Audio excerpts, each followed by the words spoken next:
I would always say that if you don't live in regrets, you live in memories. You create great memories. You live in the moment. You embrace everything that you got, and you just give it. You spread your wings. You just give it all. Hey everyone, it's me again, Jay Christ, and welcome to another episode of the Design Live Show. And we are now on episode 45. Woo, yeah. So this is probably the first interview that I made for this year. So we are now on 2019. So Happy New Year, guys.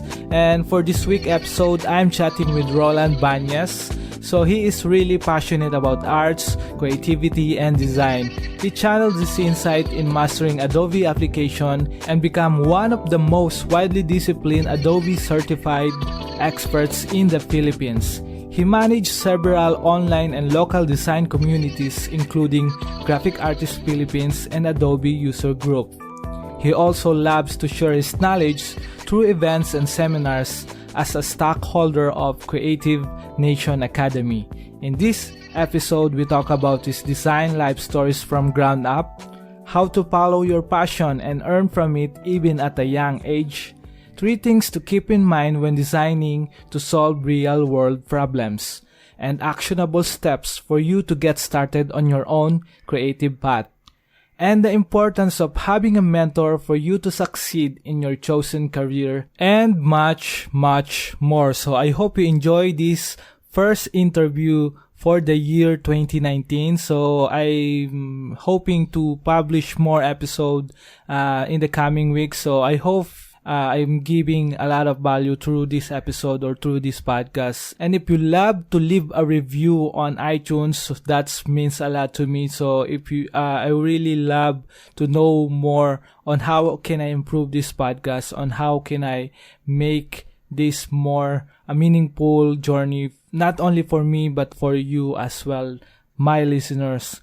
Okay, so for those who would like to know more about this crazy mission, so you can check that out on thedesignliveshow.com. That's thedesignliveshow.com. You can know more, or you can learn more, all the informations that you need about this podcast. Okay, you can also check that out on our show notes below. So let's go jump into this week episode. So without further ado, I hope you enjoy this episode. You're listening to the Design Life Show, a podcast that's helping everyone grow to live a meaningful and creative life. It's me, Jay Christ, a designer from the Philippines, best known for being an advocate of essentialism and optimism. I'm sitting down with awesome people to talk about their journey, their process, and the lessons they've learned along the way.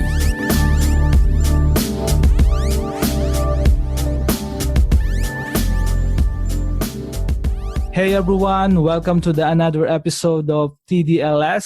So welcome to the podcast, and I'm really stoked right now. So actually, we're recording it Saturday night or Saturday evening. I'm here with Rollan from Creative Nation Academy or creativenation.ph. So I'm really excited to learn more about him, and somehow for sure you will learn a lot from this episode. So without further ado, Rollan, welcome to the show. Woohoo! Yeah. How are you doing, Jay Christ? Yeah. Thank you for having me. Good evening. When they have listened to this, it's already 9 o'clock when we recorded this. So I'm very excited to be in your show for the longest time. Actually, I was dreaming I could go to this podcast and do an episode. I'm looking forward. Actually. Yeah, I'm super excited, and it's an honor to have you on the show. We are. Pleasure is mine.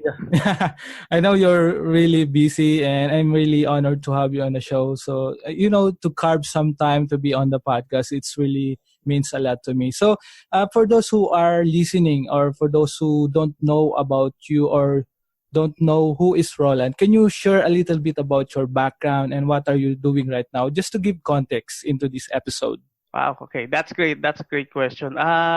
First, they can Google me. No, I'm just kidding. based on my personal life, it's pretty bit boring. I didn't finish college. Actually, I was a dropout. But I did my career for 16 years as an IT professional. Wow. I've been dealing with computers. I started as a computer staff 16 years ago. So if you do the math, you would know my age right now. Okay, so in that 16 years, I have been also a teacher in the academy or in the education. I'm teaching computers for small kids, as small as kindergarten to right now K to 12 na sila. The K to 12 na sila, so it's grade 12. I'm very introvert at first, but then I learned to be a extrovert when I needed it. Got it. If I need to talk like this episode, I'm willing to be extrovert at all times. So, and I also learned to be a lifelong learner. You know, I love to read books, even audiobooks, a lot of videos. I do a lot of listening and observation on how people do their thing. I also love to watch classic movies, like the old style movies like 1950s, and documentaries, lalo na yung especially those I look up to as geniuses like Tesla, Steve Jobs, mga ganun. That's some of the things that I do. Right now in Creative Nation, I'm the training manager or the someone to go-to guy for all of the trainings workshops that we've been doing at Creative Nation. And recently we are expanding our selections or topics for not just the Adobe side. Creative Nation Academy is an Adobe authorized training center here in the Philippines. So we do a lot of the official curriculum for the creatives, and also right now in 2019, although I hate to do the plugging for myself, creative soft side of things like right now we're doing branding identity systems, we're doing design thinking, and a lot of non-technical, non-software based trainings. Yep. So actually, for those who are listening, one of the co-founder, which is Ben, has been into this podcast as well. So I've right. So it's.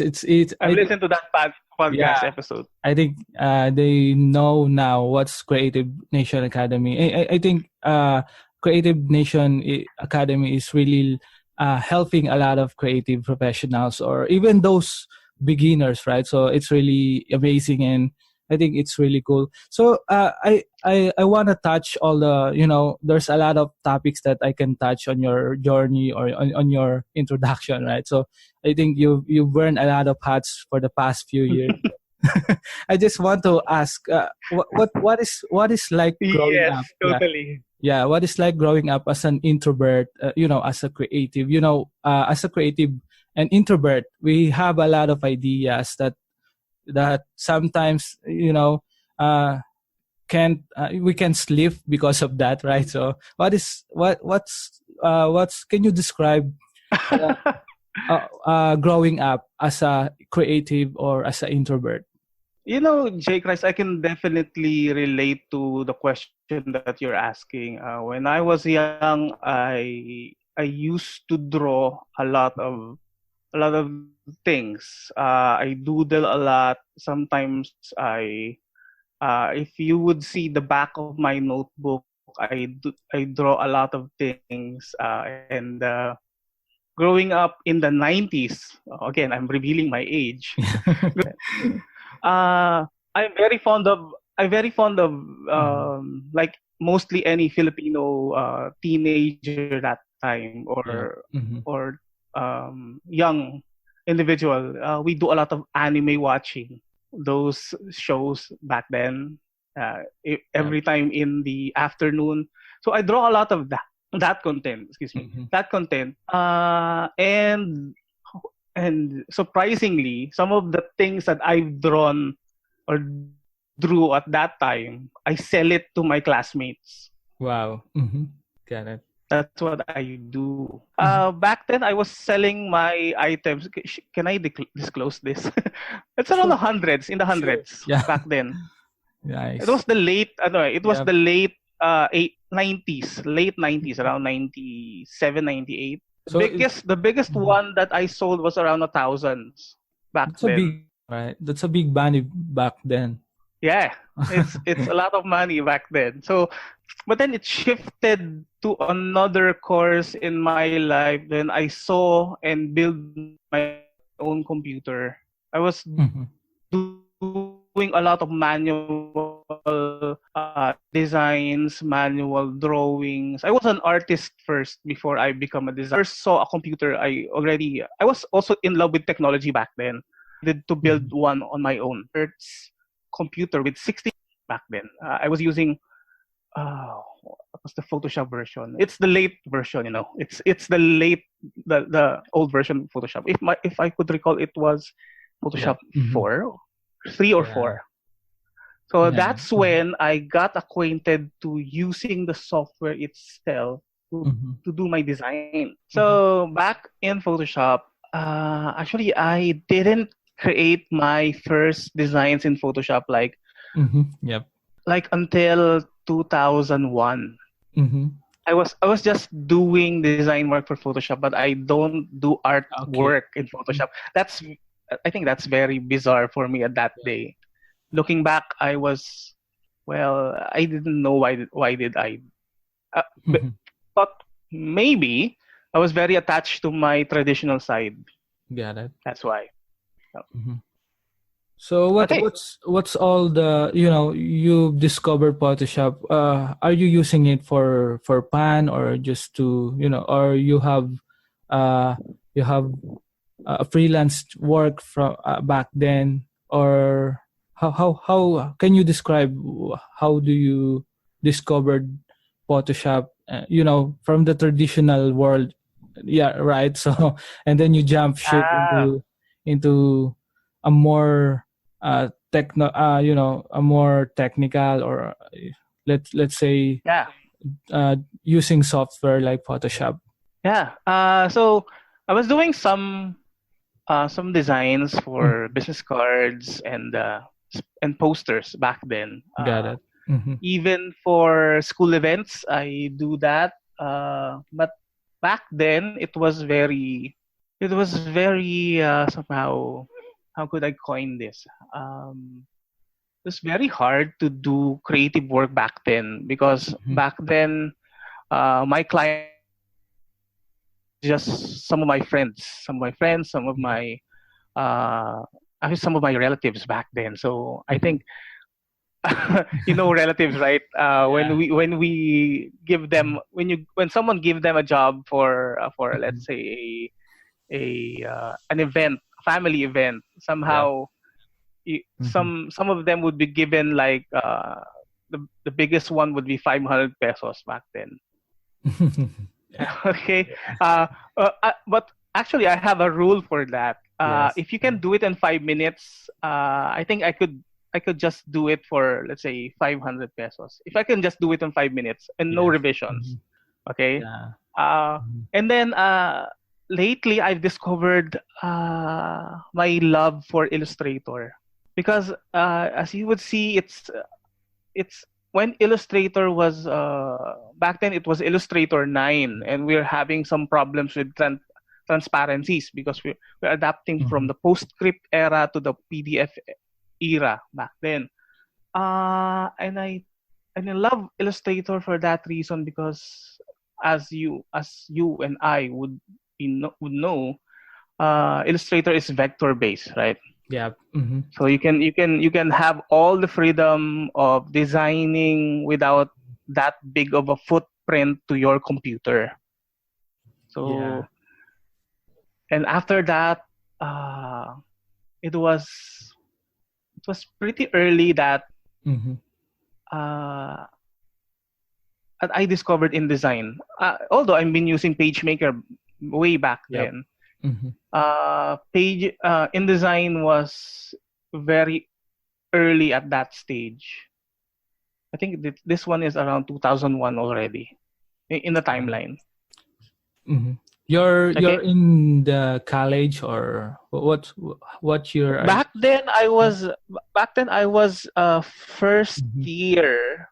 First In year. Got it. 2001. Tama. Right. In 2001, I think I'm in first year of my.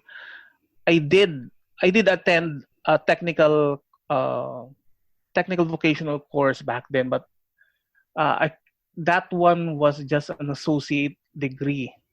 Got it. So And how do you? then Yep. So after college, and then you transition.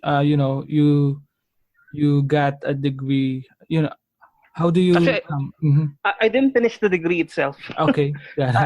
I was I was I was doing a lot of work back then in the technical side that I have decided to drop out. And then I had an opportunity to be a technician back then. Computer technician. Yeah. Yeah. And also I do designs back then. Before there was what we call the computer shops, right? I did computer shop work before. That was around 2001 to late 2001 to 2003. I'm doing designs, I'm doing tech work, and then I decided to apply to a job as a full-time computer technician in a school. Interesting. Yeah. So what's your job about that? I think it's really that's your ideal thing to do, because as a creative, we tend to like to create something, from our personal experiences or something. Like what is like to go in a job as a computer technician back then? Back then, I love to solve problems, as you would know, designers love to solve problems. But way back then, the technology was so primitive. I wouldn't say so primitive. It's not that advanced right now. That I was trying to solve problems and design it from the real world experiences that I have. But I'm not moving pixels in that timeline. I was doing a lot of hardware work. After that, after I built the hardware itself, I used the software to further my design skills. Actually, at that point of time. Yep. So how it, I'm just curious, how do you solve problems in a technical way? Because I think a lot of creatives or a lot of designers really just focusing on more aesthetics or kind of the thing, kind of stuff like that. Because I think the design aspects right now can't only be attributed or can only be connected with aesthetics. It can only be business centric, something like that, right? And a lot of things are going on right now, user experience and branding. You know what I mean, right? So the divisions in the new trends for design has been very, very broad nowadays. Before, I would say my primary purpose in doing designs is about three things. First is that you have to have purpose on what you design. It doesn't need to look pretty. It has to have a function and a purpose. Aesthetics is the least priority whenever you do designs. Got it. I could recall my friend Ben from your previous episode. He always coined the term form, feel, and function. So even though I didn't met him in the late 90s or early 2000s, I think that's somehow the first approach I do when I look to designs, when I look to solutions, and I always guide myself into what's the purpose and logic behind everything that you do. Mm-hmm. I'm very logic driven.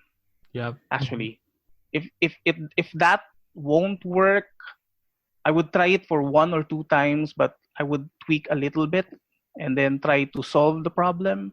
Mm-hmm.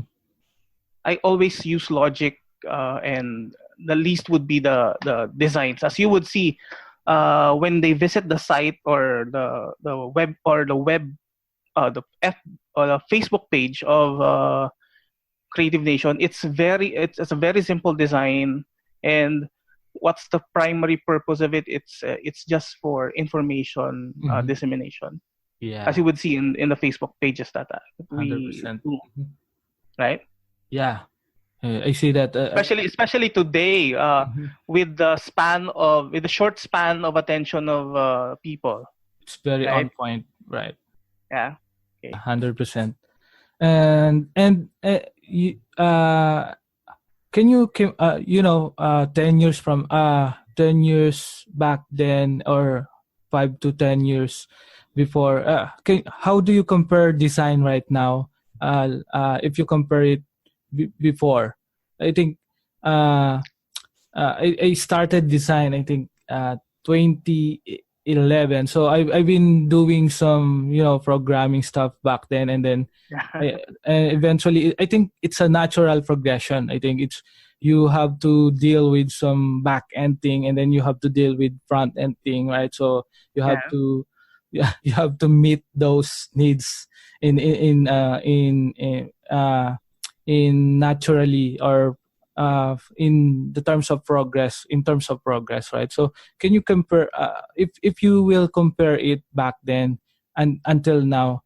I think it's really a broad design is a really amazing amazing principle. There's a lot of principles and fundamentals that right now that you need to understand at that time. Right.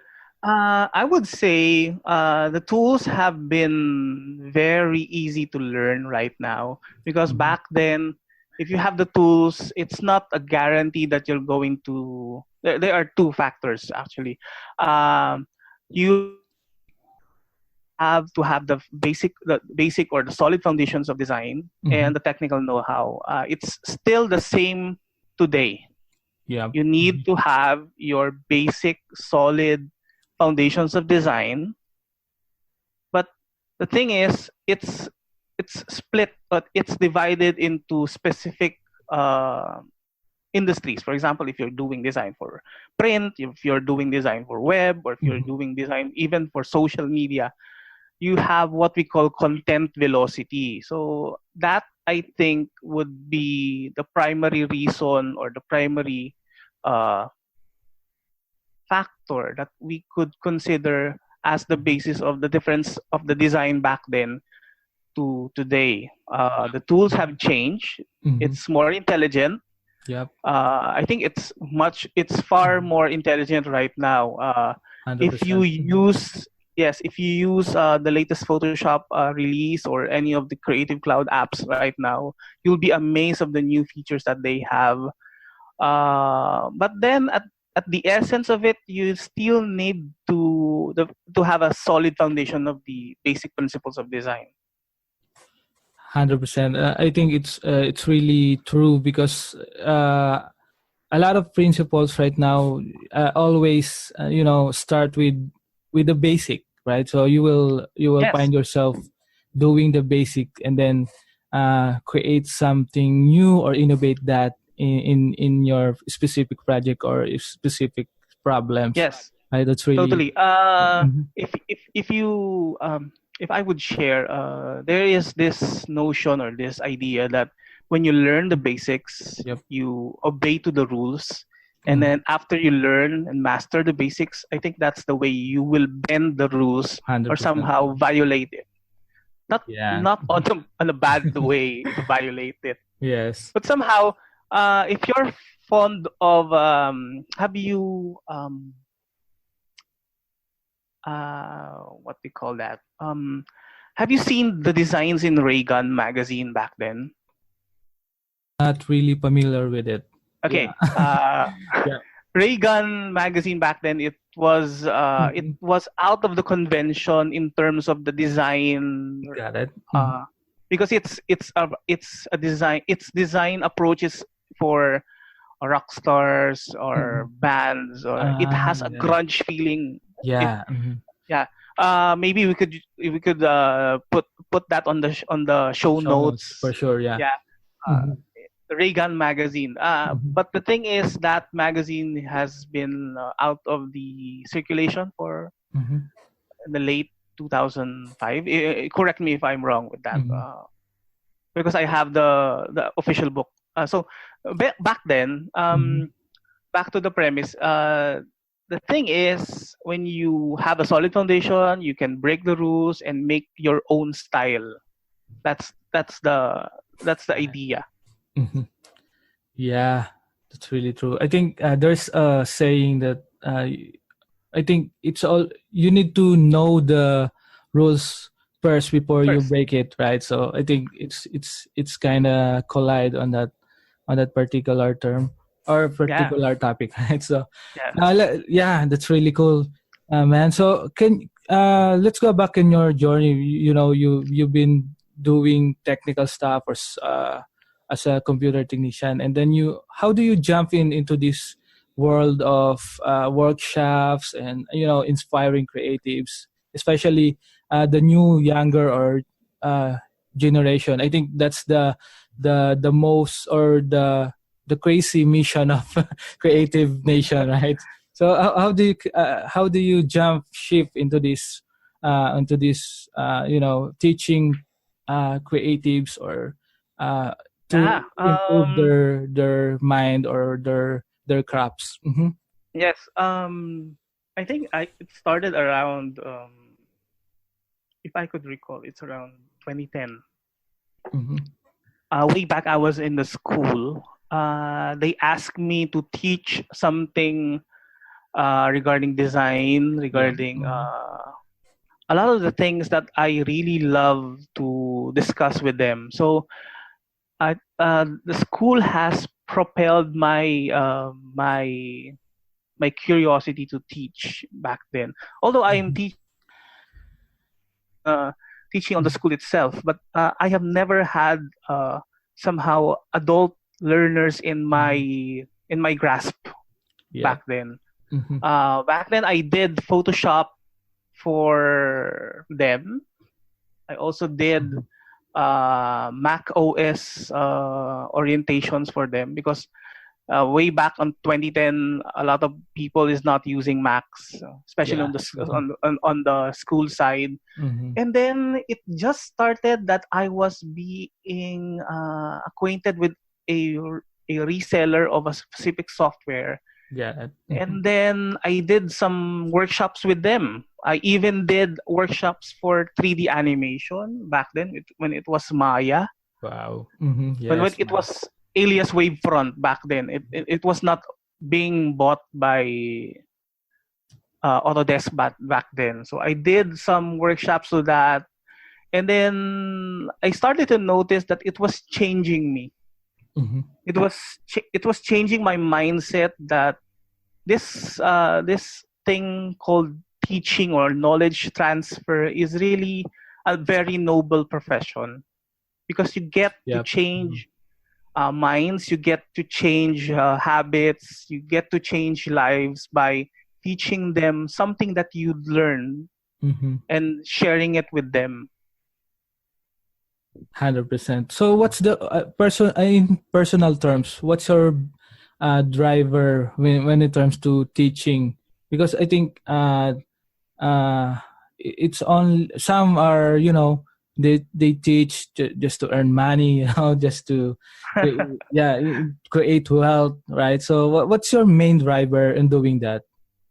Can you? I think my main driver for that is I really love to share what I know. Yeah. Back then, I did a post in Facebook that my only regrets is that I have not given almost everything that I know. Yeah, that's cool. Okay. Mm-hmm. S- I will be frank to you that it's also the money, right? I don't want to be a hypocrite.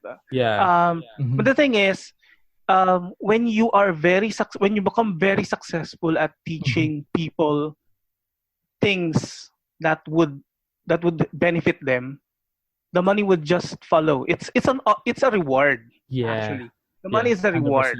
100%. Mm-hmm. When when you change someone to, for example, they learn a new technique, that will help them save a lot of time in their work. Mm-hmm. I think that gratitude that they gave you by giving you thanks to, for example, if they tell you that, I'm doing that for 2 hours right now, I'm doing that for 15 minutes. Yeah, you save See? them You a save lot of times. a lot of human lives actually at that cycle. Mm-hmm. Yes. And at Creative Nation, we do have what we call the BHAG. If you're familiar with BHAG, or your big hairy audacious, if my term is right, big hairy audacious goal. Am I right? Oh, okay, I'm just going to Google BHAG. Okay, so one of the BHAG of Creative Nation is to have to educate the creative professionals, and also we want to build a foundation on which we want to prosper the creativity of the Filipinos to create for the world. One of the goals is that we go in the 17 regions of the Philippines to handpick the next best creative professionals, house them into a facility on which we will train them, we will give them our insights, our experience, for them to compete to global contests like Spikes Asia, or any or are you aware of the Adobe Digital Achievement Awards? We want them to be globally competitive, and to win awards using the skills that they acquired. So in that way, when they would go back here in the Philippines, and then they share the experiences and their learnings to the next generation. It's like a foundation on which you give them the chance to be the best creatives that they want. Kasi, it's like an incubation program. Is it yes, the right term? It's an incubation program for creative professionals. Wow, that's cool. So in terms of incubating, or to train a really creative person for creative to compete globally, how do you handpick those creatives to be part of those programs? Is there any requirements about, or specific requirements, or they have to submit something, or something they create, something that they create? Okay. So the program is not yet initiated, but that's the vision.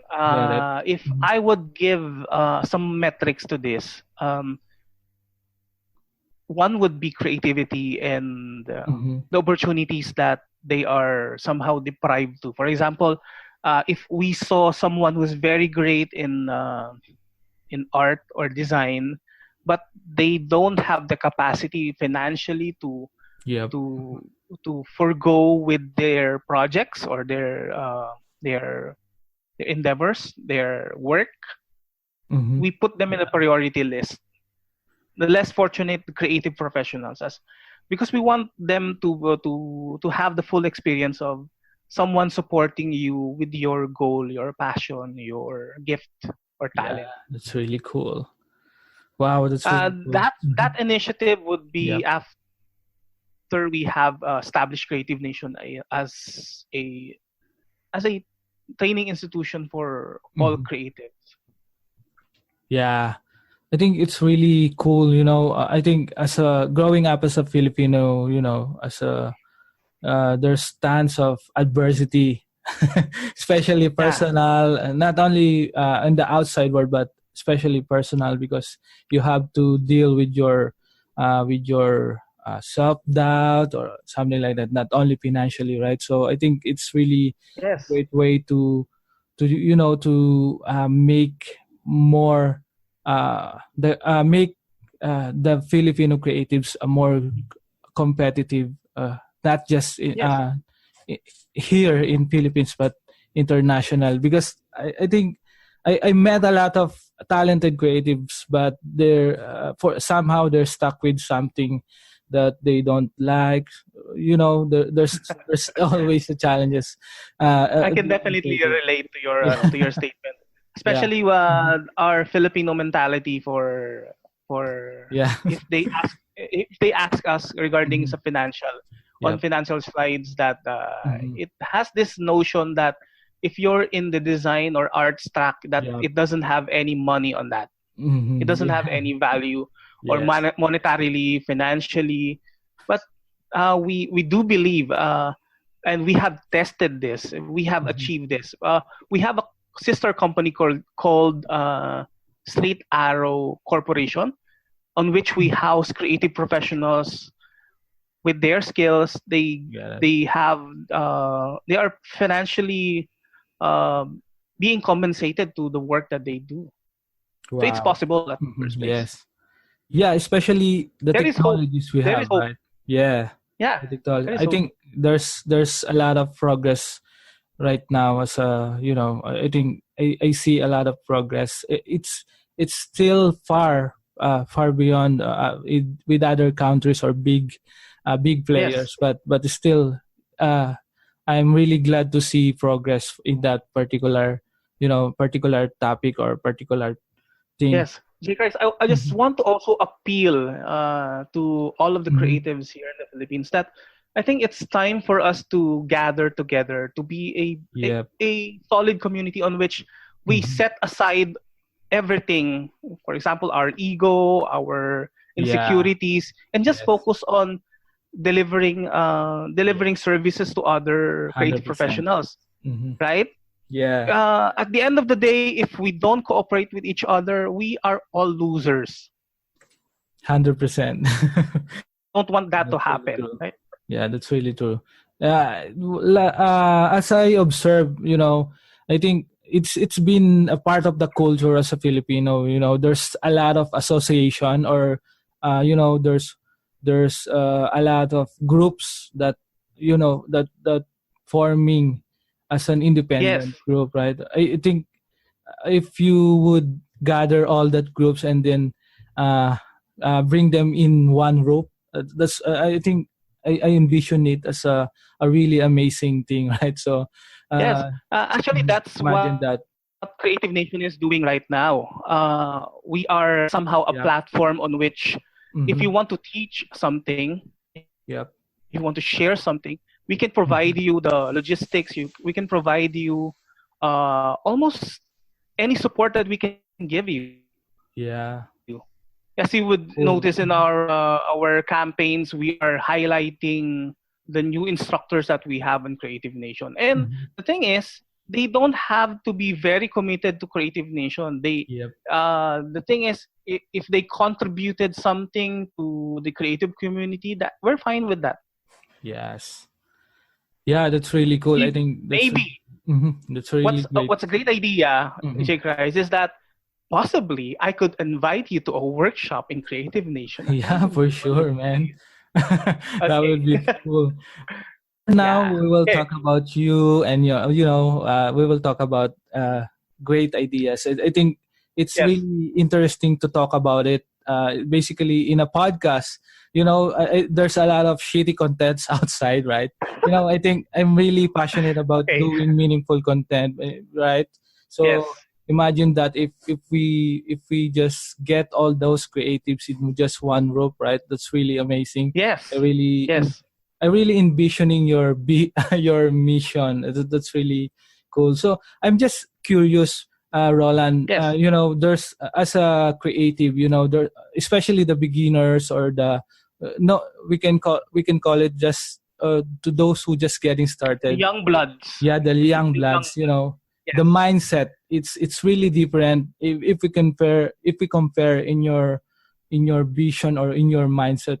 How do you what's your process on achieving those mindset? I think you're really looking into the future, right? So, and you're really living that that vision, that mission, right? So can you share a little bit about your insight about achieving full different perspective as a creative or different mindset that really can give you really a successful career as a designer or as a creative professional? Mm-hmm. Okay, that's a great question. The thing is, what advice could I give to the young bloods or the young professionals, young creative professionals, is that I think we could do a lot of what we call mentoring. Mm-hmm. Yeah, that's the word. When we were young, we don't have mentors. Yeah. For, let's say, design. I always wanted to have a mentor when I was growing up as a young designer, young creative. So I think first is that you need to find someone who you would trust as a mentor. Be very expressive to the point that if you make mistakes, don't screw up. Okay, I know. Yes. the thing is this one. You are allowed to fail. To fail. Yes. Okay, you are allowed to fail, but what's the story behind failing? It's about the learnings of the things that you failed on. 100%. See? Yeah. Yes. Do have a mentor. Do not be afraid of failing, and always try the new things. Always be a life learner. You know why? You are very curious with life and learning. It would take you to places. Yes. I haven't touched my journey on the Adobe side, but I think if I was not very curious and very persuasive, I wouldn't be in my position I wouldn't be in this position right now. That's another really story cool to tell. Actually, we can talk about that. Yeah, sure. So I think you're really. I think a lot of people know that you're an Adobe Certified Expert, right? So I think it's one of your highlights of your career, or one of the thing that we can share for them as well. How do you how do you build that that expertise? How can you share your process behind that, or backstory doing trainings from Adobe, doing trainings for Adobe? Can you share your backstory about that? Okay, so it's kind of long, but okay, I'm just going to short this. Sure. Way back, I tried to join a user group here in the Philippines, but then I was not being able to get admitted at the first year. So, you know what the thing that I did? What? What I did is I apply on my own. Ooh. I did find someone in Adobe, and then I asked if I could form a user group here in the Philippines. That was way back in 2007. Wow. Let me just go back. You've been rejected in a group, then and then you decided to join or create a group. Create my own. Create your own group, right? So yes.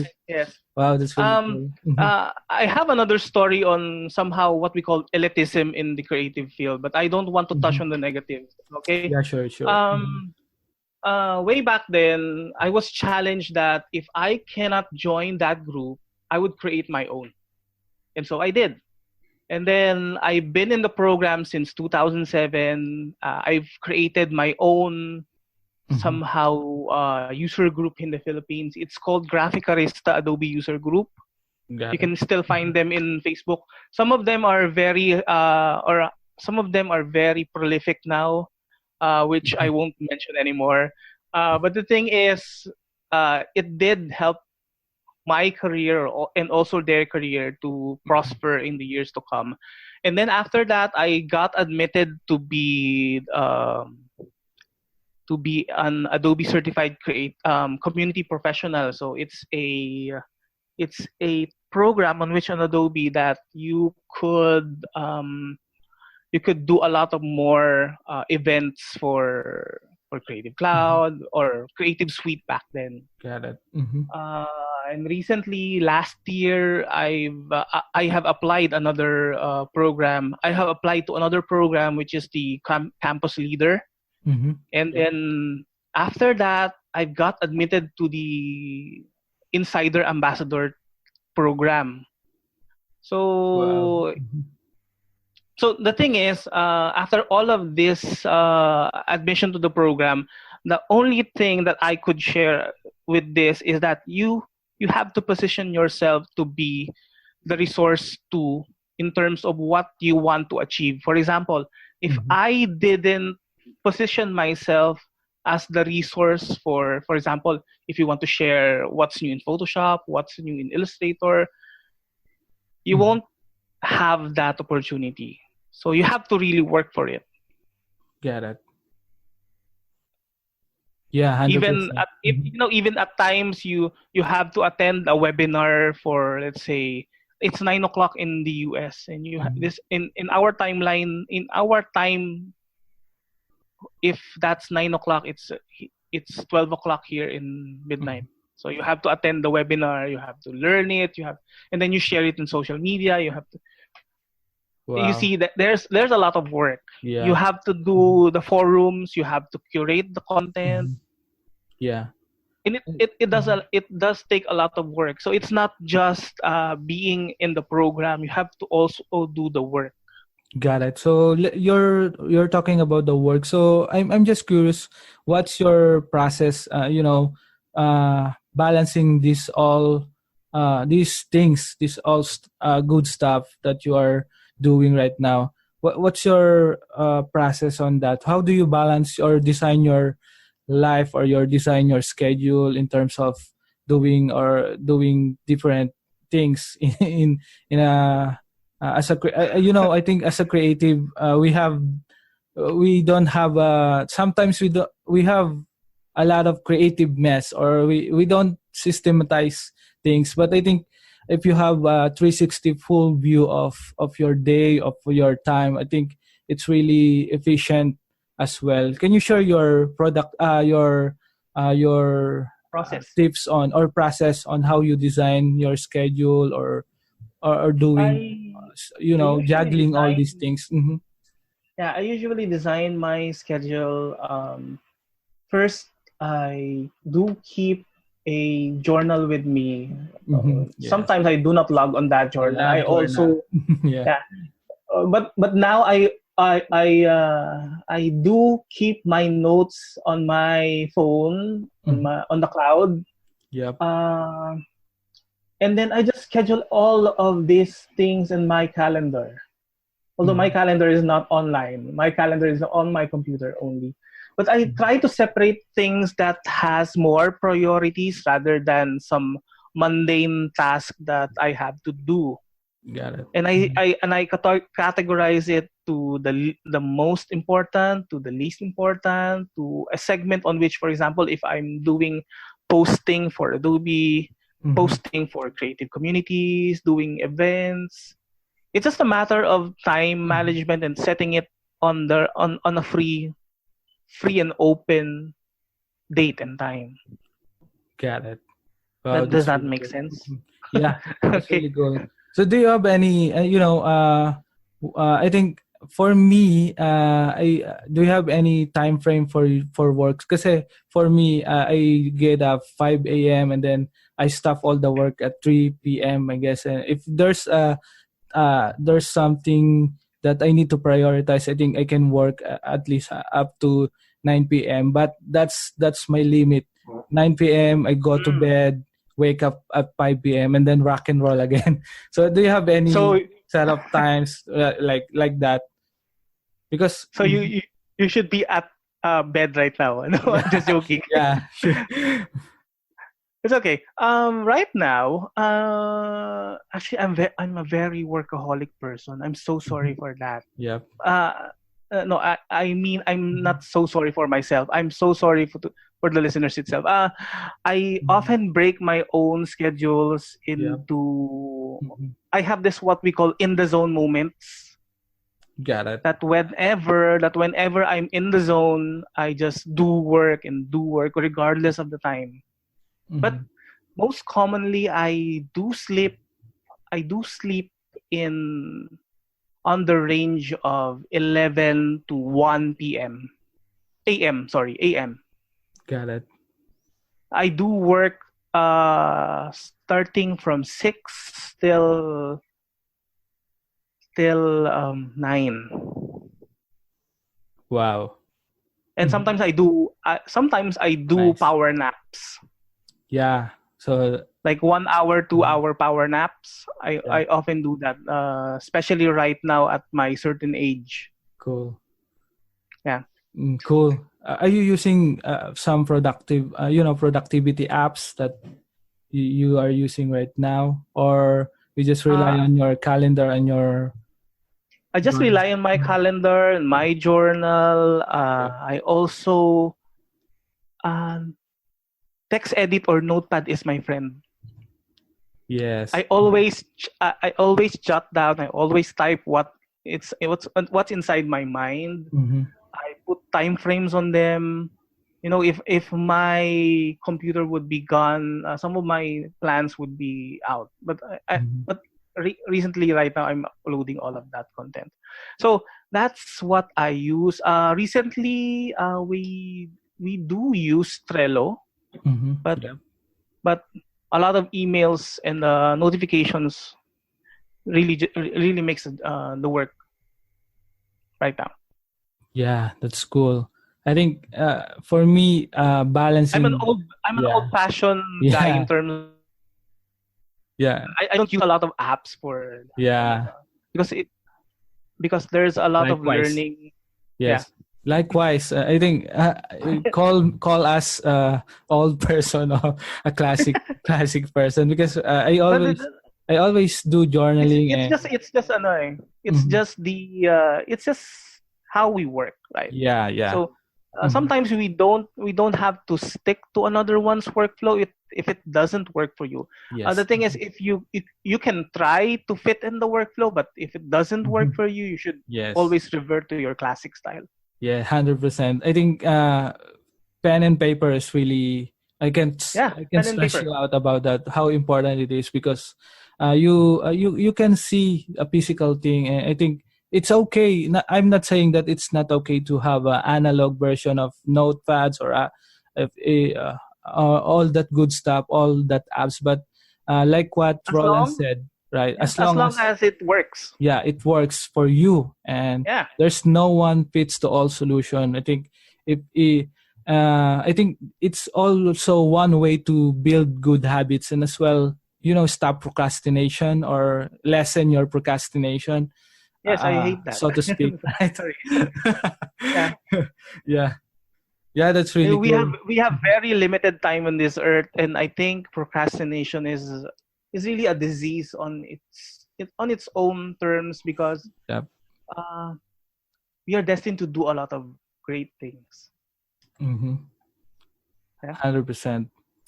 Yeah, that's really cool. I think it's always an uphill battle. I think it's but we can try all.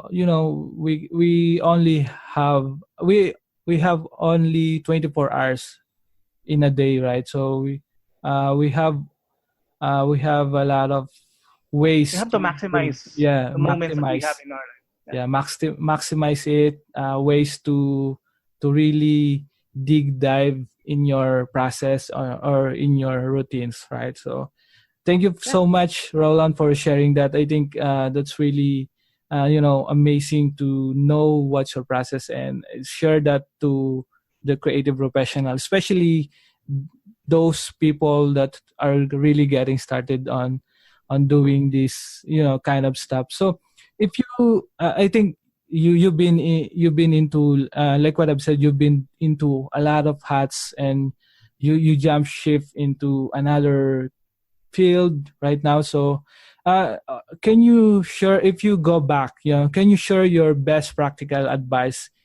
with your younger self? If you could advise your younger self, what is it? If I could advise my younger self,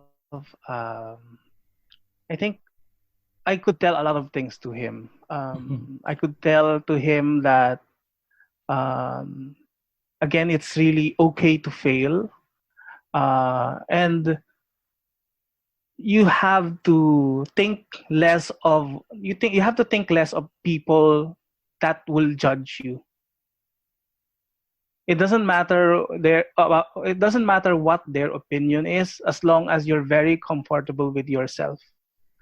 And also the last thing would be to develop that learning attitude, the life learning attitude, to excel, to do, and to create your vision, to create yourself, to make your visions manifest into the real world. I think that's the three things that I would say. I would say a lot to my old self, but that would be another episode. Okay. We will talk about that in the next episode. So 1 year from now, Roland, where do you see Creative Nation Academy or your career? Can you share your vision 1 year from now? 1 year from now, I would envision Creative Nation as a much more strengthened platform on which a lot of creative professionals would give their insights, their experiences. It's a way for you to channel your vision. It's about sharing your vision, sharing your experiences. I think Creative Nation also would be more doing more events for creative professionals who wants to elevate their skills. For example, if they want to be a business designer, you want to be a creative entrepreneur, if they want to be almost everything that they want to be, as long as it's creative or creativity. Yep. Mm-hmm. And I think next year we want to have a bigger audience for what we call an event with Adobe. It's the local version of Adobe Max in the Philippines. So I'm looking forward to that. Somehow I could see you there. Cool. Yeah. Yeah, man, I will surely go on that event. I'm looking forward. Yeah, I'm looking forward for that. So, yeah, that's really amazing. Before we wrap up the show, so just I think I always ask this question before we go, before we send them or our listener to the things that you would like to promote. So, what's your best practical advice for those who are just getting started, or just stuck in their situation that they want to get things done? So what's your best practical advice for them?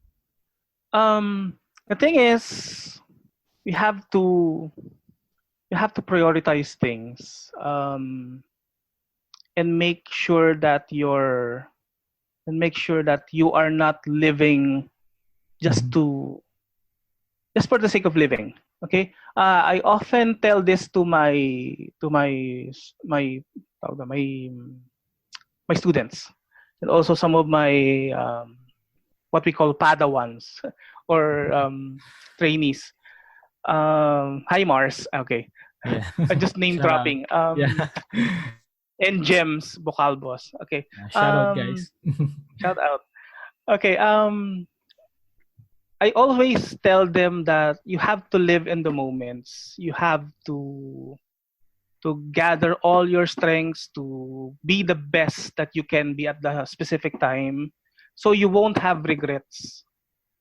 Okay, because I would always say that if you don't live in regrets, you live in memories. You create great memories. You live in the moment. You embrace everything that you got, and you just give it. You just spread your wings. You just give it all, regardless if you fail, regardless if you succeed. As long as you gave it all, you have to live in the moments. No regrets. Live in memories. No regrets. Wow, that's amazing. Yeah, that's amazing, man. So thank you so much for sharing all the the insights you shared in this episode, especially the stories and the journey. I think it's really valuable, to share that as well for those who are really passionate about design and creativity. It's really amazing to have you on the show, and I wanna thank you, Rollan, for doing this podcast and to carving some time to be on the podcast, and I really appreciate it. So if you would like to, my pleasure. Yeah, if they would like to know more about you, or if they have a questions about your works, where they can find you. Okay. They can go to facebook.com/Creative Nation. You just search it. And then we do a lot of events. We do a lot of workshops on which we can collaborate. We can do a lot of learnings. We can do gathering of insights. It's Creative Nation Academy.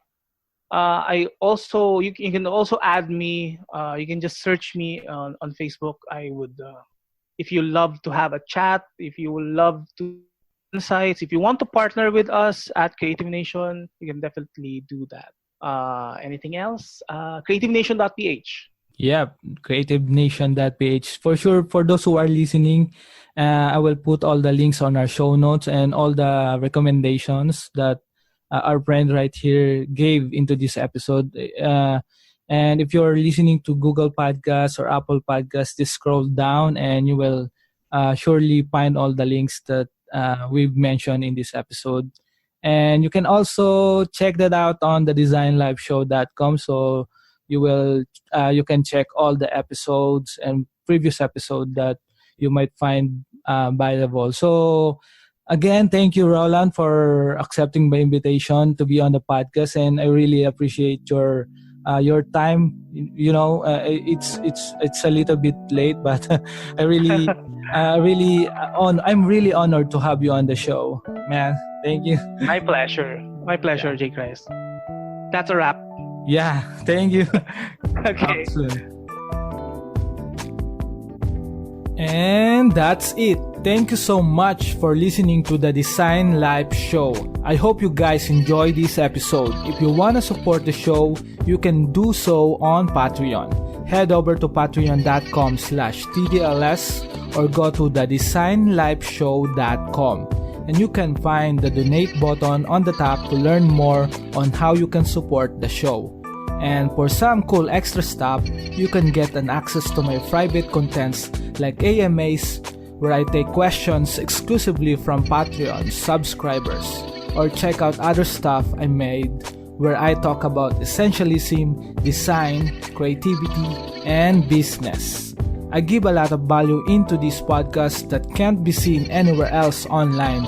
Again, that's patreon.com/TDLS. Thanks for listening to the show, and talk to you guys again next week.